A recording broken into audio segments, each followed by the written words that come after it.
சுமாரா action. Hi guys, வணக்கம். நான் தான் ஹரிதாஸோட டேரக்டர் பேசுகிறேன். ஹரிதாஸை பற்றி சொல்லணும்னா நிறைய சொல்லிட்டே போகலாம். அது படம் வந்த பிறகு உங்களுக்கே தெரியும் அது எப்படி ஒரு சயின்டிஃபிக் த்ரில்லர் அப்படின்னு சொல்லிட்டு. இந்த படத்துக்காக நாங்கள் ரொம்ப கஷ்டப்பட்டுருக்கோம்.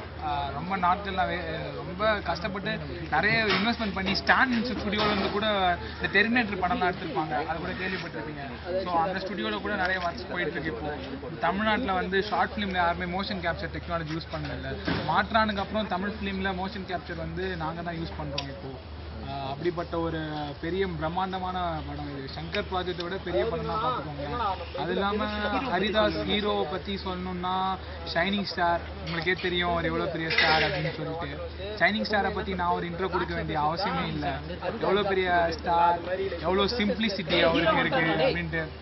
முதல்ல வந்து நான் வந்து டேரக்டரா இங்கே வந்து நிற்கிறேன், அவங்க முன்னாடி பேசுகிறேன், இத்தனை படம் பண்ணியிருக்கேன் அப்படின்னு சொன்னால் அதுக்கு வந்து எல்லாமே வந்து என்னுடைய தெய்வம், என்னை வாழ வைத்த தெய்வங்களாகிய எங்கள் ஷைனிங் ஸ்டார் தான் காரணம். இது வரைக்கும் வந்து நான் பண்ண படங்கள்லேயே இதுதான் ஒரு பெஸ்ட் படமாக வந்திருக்கு.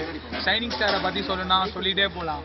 அவராவது அதோட சிம்பிளிசிட்டியை பாருங்கள். உங்கள் மக்களோட மக்களாக வந்து கத்துக்கடா அப்படி இருக்கும்போது ஷைனிங் ஸ்டாரை பற்றி நானா ஒரு எக்ஸ்பிரஷன் கொடுக்கணும்னு வந்து ஒரு அவசியமும் இல்லை இங்கே இருக்கவங்களுக்கு.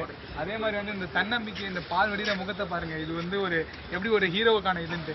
அதுவும் இல்லாமல் எனக்கு வாய்ப்பு கொடுத்ததுனால என்னுடைய பூஜை அறையில் வந்து பார்த்தீங்கன்னா கூட நான் தைரியம் வந்து நான் வர்ஷிப் பண்ணுற தெய்வமாக வந்து இவர் ஃபோட்டோ தான் வச்சு நான் வர்ஷிப் பண்ணிட்டு இருக்கேன். இப்போ உங்களுக்கு முன்னாடியே வந்து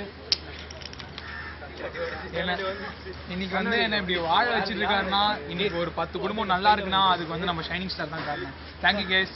எல்லாரும் மூவியை வந்து கண்டிப்பாக யூடியூப்ல வாட்ச் பண்ணுங்க. தேங்க்யூ. ஆஹா